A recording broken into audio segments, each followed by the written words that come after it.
कोट जी आवाज़ सां मां तव्हांजो पंहिंजो मेज़बान शाहिद अमान हाज़िर आहियां। अॼु असांजे स्टूडियो में असां सां गॾु मौजूदु आहे अहमद सिन्हा सीलो, नौजवान लेखक आहे जेको आहे समाजी भलाई में ऐं सोशल एक्टिविस्ट आहिनि। उहे असांजे हिन स्टूडियो में मौजूदु आहिनि ऐं गड़ी खेरो प्रेस क्लब जा जनरल सेक्रेटरी ज़ाहिद अबड़ो साहब बि असांजे हिन प्रोग्राम में मौजूदु आहिनि। साईं असां तव्हांखे भली कार चवंदा सर, अॼु नओं ॾींहुं आहे कोरोना वायरस जो। पूरी सिंध जी आहे, शहदाद कोट में बि लॉकडाउन आहे। तव्हां ॾिसो पिया पूरी सिंध, पाकिस्तान, बल्कि दुनिया जा काफ़ी मुल्क हिन वक़्तु लॉकडाउन जे वर चढ़ियल आहिनि। उतां जी इकानमी, उतां जो सॼो सिस्टम जेको आहे हेॾे होॾे थी वियो आहे। हिन वक़्तु जेका पाण ॻाल्हि कंदासीं शहदाद कोट जी, त शहदाद कोट जे अंदरि नौजवान जेको आहे उहो अञा ताईं हिनखे मज़ाक सम्झी वेठो आहे। तव्हां इन बाबति छा चवंदो? शायदि वॾी महिरबानी तव्हांजी, तव्हां हिन प्लेटफॉर्म ते ॻाल्हाइण जो मौक़ो ॾिनो। सभ खां पहिरीं त भाई साहिबु शहदाद कोट जहिड़े प्लेटफॉर्म जी तारीफ़ कंदुसि। हफ़्तो पहिरीं मां जीअं ई शहदाद कोट आयुसि त शहदाद कोट जी सूरत हाल मालूम करण लाइ मूं भाई साहिबु शहदाद कोट खे ट्यून कयो ऐं ॾिसणु कोशिशि कई त ॾिसां त शहर में छा वहे वापरे।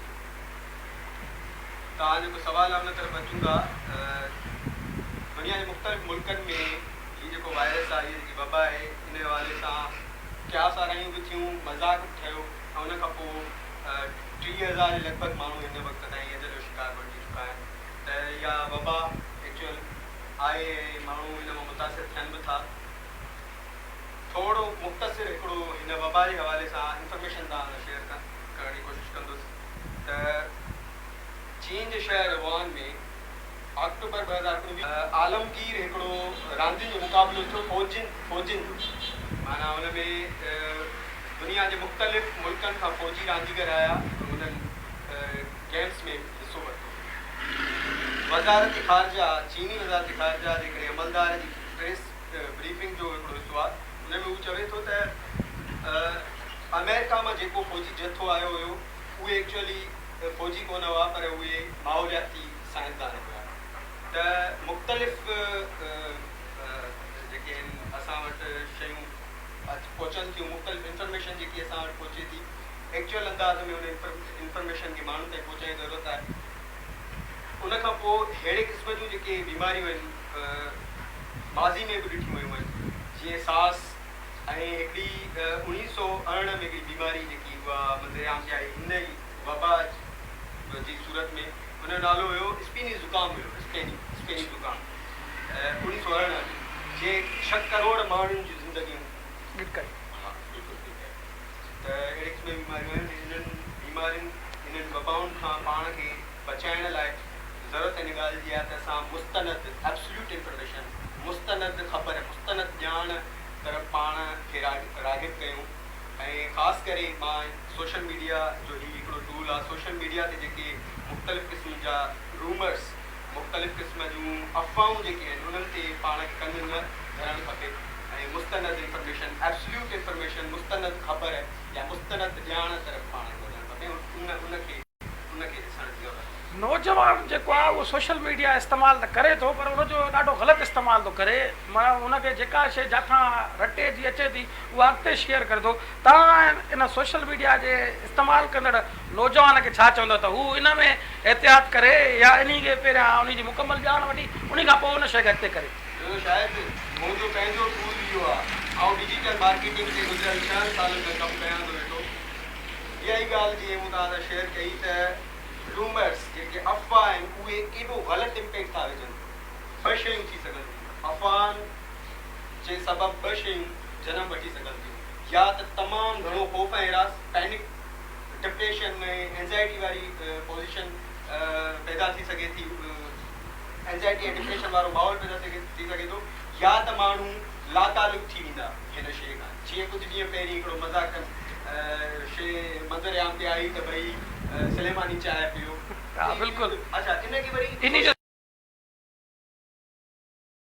असांजे दोस्तनि जेको शेयर कयो। मां सुबुह जीअं न्यूज़ ॾिसां वेठो पियो त उन में मूंखे हिकिड़ी ॻाल्हि ॾाढी महसूसु थी त असां वटि किथे बि कंहिं बि घर में जेकॾहिं को नौजवान पढ़ियो गढ़ियो आहे त उहो न सोशल मीडिया ते एतिरो लाइ करे, न मुल्की मीडिया ते। मां नेशनल मीडिया जी ॻाल्हि कयां, नेशनल मीडिया ते पाण खे एतिरो सीरियस न बणाइणु खपे। WHO वर्ल्ड हेल्थ ऑर्गेनाइजेशन जी जेकी वेबसाइट आहे ऑफिशियल उन ते वञो, उतां ॼाण वठो, उते जेके प्रिकॉशनरी शयूं आहिनि उन्हनि खे फॉलो कयो।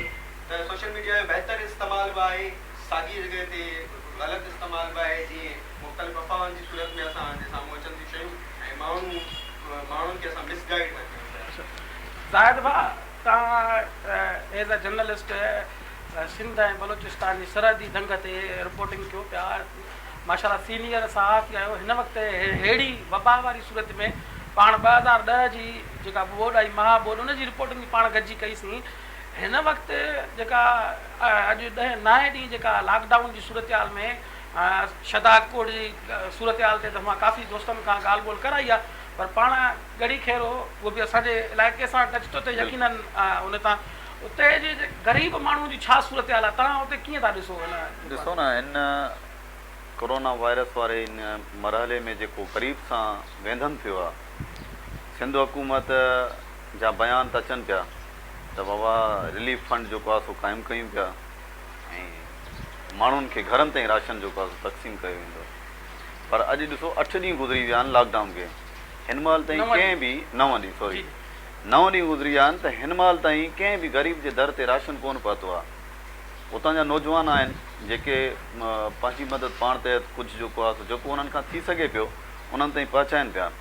पर असल हक़ीक़त जेकॾहिं ॾिठी वञे त सिंध गवर्नमेंट इन जेको आहे सो मरहले में जेको फंडिंग वारो मरहलो आहे, रिलीफ वारो मरहलो आहे, उन में मुकमल तौर ते फेल थी चुकी आहे। बाक़ी लॉकडाउन वारो ॾिसो न, लॉकडाउन जेकॾहिं कयो वियो आहे त हाणे ॻड़ी खेरे जी जेकॾहिं मां सूरत हाल तव्हांखे ॿुधां, सरहदी पट्टी आहे बलोचिस्तान जी, बलोचिस्तान खां बि जेके बॉर्डर ॻड़ी खेरे खे लॻनि पिया उहे त मुकमल तौर ते सील करे छॾिया अथऊं। कंहिं बि गाॾी खे कंहिं बि ट्रांसपोर्ट खे सिंध तरफ़ दाख़िल थियणु न पियो ॾिनो वञे। ऐं ॻड़ी खेर जेकी मां शदाद कोट में सिचुएशन ॾिठी आहे अॼु, त माण्हू घुमंदा पिया अचनि, ग़ैर ज़रूरी तौर ते बि घरनि खां ॿाहिरि निकिरी पिया अचनि, पर ॻड़ी खेरो में इहा शइ न आहे। उते जेको आहे मुकमल तौर ते कंट्रोल आहे, पर जेके माण्हू घरनि ताईं महदूद थी चुका आहिनि उन्हनि ताईं फंडिंग जी जेको आहे रसाई न थी सघी आहे, उहे उहो जेको आहे फीसजनि पिया। ग़रीब माण्हू जेके ॾिहाड़ी वारो मज़दूर आहे ज़ाहिद भाउ, उहो हिन वक़्तु ॾाढो परेशान आहे। शदादपुर जी सूरत हाल माना तव्हां ॾिसो पिया, हिन वक़्तु माण्हू घुमनि था आयो, ॻड़ी खेर में आया, उते कुझु दोस्तनि या कुझु मुखैर हज़रात पारां उन्हनि जी मदद जे लाइ कुझु अॻुवाई थी आहे? बिल्कुलु, इन शइ जे लाइ असां सोशल मीडिया ते बि जेको आहे मुहिम हलाईसीं त ग़रीब माण्हुनि जी मदद थी सघे। मुखैर हज़रात जेके आहिनि उन्हनि सां असां राब्तो कयोसीं, पर मुखैर हज़रात बि जेको आहे अॻिते अचण खां अलाए छो लवाइनि पिया, इहा ॻाल्हि असांजी सम्झ खां ॿाहिरि आहे। असां उन्हनि खे इहा शइ बि चईसीं त बाबा जेकॾहिं तव्हांखे जेके नौजवान फील्ड में कमु कनि पिया, जेके माण्हुनि ताईं राशन पहुचाइण जी कोशिशि कनि पिया, उन्हनि ते तव्हांजो जेकॾहिं एतमाद न आहे त तव्हां पाण जेको आहे मैदान ते निकिरी अचो, उन्हनि ताईं तव्हां पाण जेको आहे रसाई कयो, उन्हनि माण्हुनि ताईं पाण जेको आहे तव्हां उहो फंड राशन उन्हनि ताईं पहुचायो। पर मूंखे ॻाल्हि सम्झ में नथी अचे त अहिड़े ॾुखे वक़्त में उहे जेको आहे सो डोनर जेके आहिनि, असांजा महिरबान जेके आहिनि, उहे छो जेको आहे सो पेर पोइते करे रहिया आहिनि, सम्झ खां ॻाल्हि ॿाहिरि आहे। सिंध हुकूमत वांगुरु असांजा जेके मुखैर हज़रात आहिनि उहे बि जेको आहे पेर पोइते कयूं वेठा आहिनि। हिन ॻाल्हि ते मां कमेंट करणु चाहींदुसि। अदा ॾाढी ज़बरदस्त ॻाल्हि कई त हर माण्हू जो फ़र्ज़ु आहे त हू पंहिंजी ज़िमेदारी ईमान जी सचाइनि सां, दिलि जी सचाइनि सां निभाए। असां वटि हिकिड़ी किट आहे PPE किट, उहा 35,000 जी आहे। को बि डॉक्टर हींअर उहा किट ख़रीद करण जी पोज़ीशन में कोन्हे, ज़ाहिर आहे डॉक्टर सां ख़रीद नथो करे सघे, नर्स कोन थी करे, ठीकु आहे डॉक्टर ख़रीद करे वरिती, नर्स नथी करे सघे। हुन जे करे सभनि जी तादाद में हज़ारनि जी तादाद में माण्हू मारिजण जो अंदेशो आहे। असां हिन खे ॾाढो हल्को वरितो आहे, ॾाढी गंभीर सूरत हाल आहे। जेकॾहिं तव्हां international media Al Jazeera BBC ऐं ॿियूं इंटरनेशनल मीडियम्स ते वञी करे ख़बरूं ॾिसो त तव्हांखे अंदाज़ो थींदो त इटली में सवेर हिकिड़ी ॻाल्हि रहिजी वई त माण्हू हल्को था वठनि, ॿार रांदि बि खेॾनि था, जीअं असां ॻाल्हि कई त माण्हू एतिरो एहतियात कोन था कनि। इटली में माण्हू हफ़्तो पहिरीं जॾहिं वबा बाक़ाइदगीअ सां फैलिजी माण्हुनि जे घरनि ताईं वञी पहुती, उन खां पहिरीं हू माण्हू नंढा नंढा हिकिड़ा मज़ाक मस्ती वारा हिकिड़ा खाता पेश था कनि रोडनि ते बीह करे इटली जे अंदरि, जेकी बाक़ाइदा इहे रिपोर्ट्स आहिनि मौजूदु इंडिपेंडेंट जेको वेब चैनल आहे उन ते वीडियोज़ मौजूदु आहिनि, जंहिंमें इटली जा माण्हू हिनखे ॾाढो लाइटली वठी करे मज़ाक ऐं मज़ा वारे अंदाज़ में हिनखे वरितो आहे। हज़ारनि जी तादाद में माण्हू, बल्कि लखनि जी तादाद, मां सम्झां थो असां वटि पाकिस्तान जे अंदरि वेरी सॉरी टू से असां वटि एतिरियूं टेस्टिंग किट्स आहिनि कोन। असांखे ते घटि में घटि रोज़ाना 50,000 माण्हुनि जी टेस्ट करणु खपे पाकिस्तान जे अंदरि। असां वटि जेके मुश्किल सां 2,500-3,000 माण्हू टेस्ट थियनि था, हुन मां कुझु नेगेटिव, हुन मां कुझु पॉज़िटिव, कुझु किट ख़राब थी वञनि। असां जे जेके हॉस्पिटल्स आहिनि उन्हनि जो अशर मां ॾाढो हिकिड़ो सरप्राइज़ मूवमेंट हुयो मुंहिंजे लाइ। मां जॾहिं शदात में सिविल हॉस्पिटल पहुतुसि ऐं हुते एनवायरमेंट ॾिठो, मूंखे उहा हॉस्पिटल त न पई लॻे, अलाए छा पियो लॻे हुते। यानी हॉस्पिटल सभ खां पहिरीं जेकी लवाज़मात हॉस्पिटल जा इहे आहिनि त उते सफ़ाई हुजे, नज़र अचे त भई हॉस्पिटल आहे, हिते माण्हू पंहिंजो इलाजु कराइण था अचनि। पर हिकिड़ो हवाइतो ब्रेक हुयो सीरियसली, यानी हितां जे तक जे नुमाइंदनि खे इन ॻाल्हि न सोचणु खपे। लोकल गवर्नमेंट खे इन हवाले सां कुझु क़दम खणणु खपनि ऐं हितां जा जेके नुमाइंदा आहिनि उन्हनि जी ज़िम्मेदारी आहे जिते प्लीज़ पंहिंजे माण्हुनि खे इन अहिड़ी पोज़ीशन में जिते एमरजेंसी वारी पोज़ीशन आहे उन्हनि माण्हुनि खे रिलीफ ॾियनि। ऐं जेको ॿी हिकिड़ी ॻाल्हि आहे त ॾिसो हर स्टेक होल्डर जो जी ज़िम्मेदारी आहे शायदि, ऐं असां सभु जॾहिं साथ ई आहियूं त असांजी ज़िम्मेदारी आहे त मुस्तनद एब्सोल्यूट इंफॉर्मेशन माण्हुनि ताईं पहुचायूं, एक्चुअल इंफॉर्मेशन माण्हुनि ताईं पहुचायूं। कानून लागू कंदड़ इदारनि जो कमु आहे त उहे सचाई सां उहे वीचारा कमु कंदा, जेतिरो उन्हनि पुॼे कमु कंदा, जेके इंस्ट्रक्शन्स उन्हनि खे मिलनि थियूं। लोकल गवर्नमेंट जो कमु आहे उहे पंहिंजे माण्हुनि खे रिलीफ ॾियनि।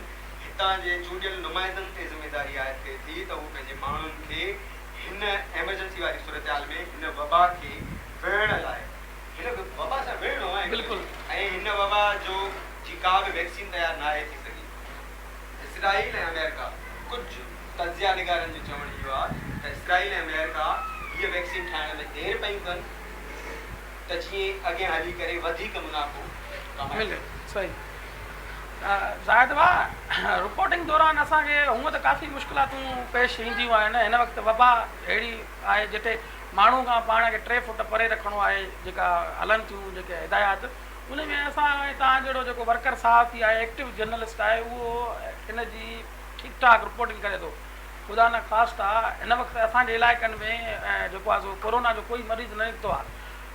शक थी सघे थो, कंहिंखे बि थी सघे थो, मूंखे थी सघे थो, अव्हांखे थी सघे थो, त उन जे लाइ सिंध सरकार साफ़ इन ॾिसो हिते जॾहिं डॉक्टरनि वटि किट्स कोन्हनि, हुते नर्सनि वटि किट्स कोन्हनि हिन जे पाण खे बचाव जे लाइ, त असां तव्हां जेके एक्टिव जर्नलिस्ट आहियूं, जेके तव्हां असां रिपोर्टिंग कयूं था, फील्ड में रहूं था, त असांखे बि हिन वक़्तु ताईं सिंध सरकार कुझु न ॾिनो आहे, त उन बाबति तव्हां छा चवंदव? साईं ॾिसो न, हक़ीक़त में इहा बिल्कुलु तव्हांजी ॻाल्हि दुरुस्त आहे। हिन टाइम फ्रंट लाइन ते जेके विढ़नि पिया उन में साफ़ ई आहिनि, कानून लागू कंदड़ इदारा आहिनि ऐं डॉक्टर्स आहिनि। हाणे इन्हनि मां टिनी जेको आहे सो ही 3 मख़लूक फ्रंट लाइन ते जेको आहे सो मौजूदु आहिनि, जेके कमु कनि पियूं। इन हवाले सां साफ़ ई जो कमु आहे त मुस्बत ख़बर इंफॉर्मेशन उहा कलेक्ट करे बेहतरीन तरीक़े सां उहा आवाम ताईं पहुचायूं पिया असां, ऐं ऐसनि तरीक़े सां ख़बर जे हर रुख खे ॾिसी करे त ही ख़बर जेको आहे सो केतिरो जेको आहे सो इन जो इम्पैक्ट थी थो सघे, हिन जा जेके ख़राबु असरात जेको आहे सो मुआशिरे ते केतिरा पइजी सघनि था, या जेको आहे सो ख़बर ॾिसंदड़ आहे जेको असांजो चैनल जो व्यूअर आहे, उहो जेकॾहिं असांजी ख़बर ॾिसे थो त उन ख़बर ते उहो जेको आहे सो उहा ख़बर उन माण्हू ते असरु रखे थी। असां जेकॾहिं ख़बर ग़लति ॾींदासीं त उन माण्हू ते उहो ग़लति असरु पवंदो। उहो इन जे करे असां जेको आहे सो मैदान अमल में आहियूं। असां सिंध गवर्नमेंट जेको ऐलान कयो आहे त जेको आहे सो किट्स वग़ैरह या जेको आहे सो ॿियूं लवाज़मात जेके आहिनि उहे असांखे मुहैया कंदा, पर डॉक्टर्स जेके आहिनि उहे विढ़नि पिया इन शइ सां, उन्हनि ताईं बि जेको आहे सो सही तरीक़े सां कोन पहुतियूं किट्स वग़ैरह। उहे बि जेकॾहिं 10 डॉक्टर फील्ड में आहिनि त उन्हनि खे 3-4 जेको आहे सो किट्स मिलियूं आहिनि, उहे 10 डॉक्टरनि मां 3 खे मिलियूं आहिनि, त 7 जेको आहे सो उहे ख़तरे खां ॿाहिरि कोन आहिनि। हाणे जॾहिं डॉक्टर वटि इहे जेको आहे सो इहे शयूं न पहुतियूं आहिनि त साफ़ ई हज़रात त बसि उहे ई निशाने ते हूंदा आहिनि। ऐं हींअर बि जेको आहे सो बसि अलाह जे आसिरे ते कमु हले पियो। सही, उन्हनि सिंध सरकार खे घुरिजे, मां त पंहिंजे हिन प्लेटफॉर्म तां इहो ई चवंदुसि, तव्हां असां जहिड़े जेके वर्किंग जर्नलिस्ट आहिनि, जेके कमु कनि था, जेके घर वेठे जेके माण्हू आहिनि ऐं सरकार आहे उनखे सही ॼाण ॾियण जी पूरी कोशिशि कयूं था, त यकीनन असांखे माना किट्स वग़ैरह ऐं उन्हनि जी जेका प्रोटेक्ट करणु घुरिजे असांखे, पर उहा शइ सिंध सरकार मां उमेदु न रखो त बहितर आहे। अच्छा, सही आहे। अहमद साहब, पाण जो प्रोग्राम आख़िर तरफ़ वधे पियो, मां चाहींदुसि त तव्हां असांजे ॾिसंदड़नि खे छा पैगाम ॾींदो, जेको असांखे ॾिसंदड़ नौजवान आहे, जेको सोशल मीडिया जो इस्तेमालु कंदड़ आहे। तव्हां यकीनन सोशल मीडिया खे चङी तरह ॼाणियो था हुनजो क़दुरु ऐं हुनजी अहमियत, त असांजे ॾिसंदड़नि खे तव्हां छा चवंदव? तव्हांजे ॾिसंदड़नि लाइ मुंहिंजो पैगाम इहो हूंदो त पंहिंजे हिन वक़्त खे जेकी असां सेल्फ आइसोलेशन या पाण खे अलॻि थलॻि करे छॾियो आहे उन में फ़ाइदो वठण जी ज़रूरत आहे। हिकिड़ी ॻाल्हि एड करे पोइ अॻियां हिन ॻाल्हि हिकिड़ी ॻाल्हि इहा आहे त दुनिया में माहौलियाती गदिलाण 70% ख़तमु थी वई आहे अकॉर्डिंग टू बिल्कुलु यानी जेके ज़रिया आहिनि उन मुताबिक़ त भई 70% गदिलाण हाणे असां पाण सां पाण मिलणु छॾे ॾिनो, पाण सां पाण मिलण जो मौक़ो मिलियो आहे, उन लाइ पंहिंजे टाइम खे सोशल मीडिया पंहिंजी जाइ ते किताब पढ़ो, किताबनि खां सोशल मीडिया जे करे डिजिटाइज़िंग वारे ज़माने जे करे असां किताबनि खां घणो परे पइजी विया आहियूं। नंढा हूंदा हुआसीं ॿारहं अदब सां सलाड़ियल हूंदा हुआसीं, अख़बारूं पढ़ंदा हुआसीं ऐं हूअं बि अख़बारूं यूनिवर्सिटीज़ में बि अख़बारूं पढ़ंदा हुआसीं, अख़बारूं कोन था पढ़ूं, अख़बारूं पढ़णु खपनि, किताब पढ़णु खपनि। नेटफ्लिक्स ॾाढो ज़बरदस्त प्लेटफॉर्म आहे, ॾाढियूं इंफॉर्मेटिव क़िस्म जूं वीडियो मूवीज़ उते मौजूदु आहिनि, उहे पढ़णु खपनि। सोशल मीडिया जो महिरबानी करे मुहतात थी करे इस्तेमालु करियो। तव्हांजो जेको सर्किल आहे, जेको तव्हां सां माण्हू कनेक्ट आहिनि, उहे तव्हां मां इहा उमेद रखंदा हूंदा त भई हीउ माण्हू थोरो घणो पढ़ियो ॻढ़ियो आहे त असां ते इंफॉर्मेशन चङी पहुचाईंदो हूंदो, सही पहुचाईंदो हूंदो। उन करे इंफॉर्मेशन जेकॾहिं तव्हांखे पहुचाइण नथी अचे त महिरबानी करे इंफॉर्मेशन न पहुचायो, डिसइंफॉर्मेशन न ॾियो। माना जेका ग़लति जेका माण्हुनि खे जेको खामखा जी जेका शेयरिंग आहे या खामखा जो माण्हुनि खे जीअं तव्हां पहिरियां इन खां अॻे प्रोग्राम असांजे में दोस्त ॿुधायो त जेको इहो ॿार ॼमियो आहे वरी जेको सलेमानी चांहि, वरी तव्हां अॼु बि उनजो ज़िक्र कयो। ईअं ई यूट्यूब ते हिकिड़ो स्टफ पियो आहे, मां हिन ते कोशिशि करे असां हिन स्टफ खे ख़तमु कराइण लाइ कोशिशि वठूं। यूट्यूबर्स आहिनि कराची जे अंदरि, उन्हनि सां ॻाल्हि ॿोल कजे। हिकिड़ो अजीबो ग़रीब स्टफ पियो आहे, हिकिड़ी अजीबो ग़रीब इंफॉर्मेशन यूट्यूब ते पई आहे, थंबनेल लॻाए था छॾनि, हीअं थियो एक्साइटमेंट में माण्हू उहो वीडियो खोलनि था ऐं उन ते अमल था कनि।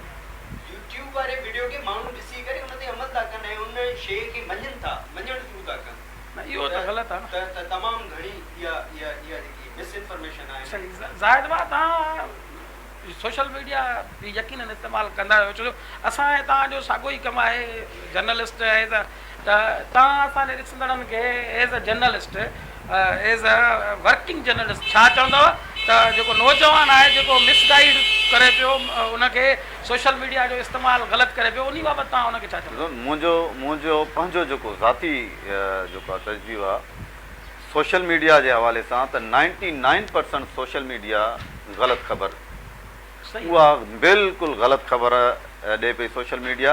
सोशल मीडिया खे मां चवंदो आहियां त उघाड़ी तलवार, सही, जंहिंजो वणेव पटको लाहे छॾियो, का कंहिं शइ जो चेक एंड बैलेंस ई न आहे, कंहिंखे कंहिं शइ जी जेको आहे परवाह ई कोन्हे। जंहिंखे जेको वणे पियो उहो सोशल मीडिया ते उछले पियो छॾे, उन खां पोइ उनजा केतिरा जेको आहे सो ख़राबु असरात जेको आहे सो पवनि था। काफ़ी माण्हू जीअं अदा चयो त जेको आहे उन्हनि जे मथां माण्हू यकीन करे उन शइ खे फॉलो था करे वियनि। त इन शइ जे लाइ मां इहो गुज़ारिश कंदुसि त बहितर तरीक़ो इहो आहे त ख़बर खे, जेकी ख़बर तव्हां सोशल मीडिया ते ॾियो पिया, उनखे बहितर इहो आहे त उनखे पहिरियों जाचियो, उन जा जेको आहे सो असरात ॾिसो, उहा ख़बर केतिरे क़दुरु बहितर आहे, सही आहे, ग़लति आहे, उन खां पोइ उनखे जेको आहे सोशल मीडिया ते शेयर थियणु घुरिजे। अच्छा, सही, महिरबानी। तव्हां असांजे महिमाननि जी ॻाल्हि ॿोल ॿुधी, हाणे पंहिंजे मेज़बान शाहिद वाण खे ॾींदा इजाज़त, वरी इनशाला नेक्स्ट डे ते नवनि महिमाननि सां गॾु तव्हांजो पंहिंजो मेज़बान शाहिद वाण हाज़िर थींदो। अला बेली जी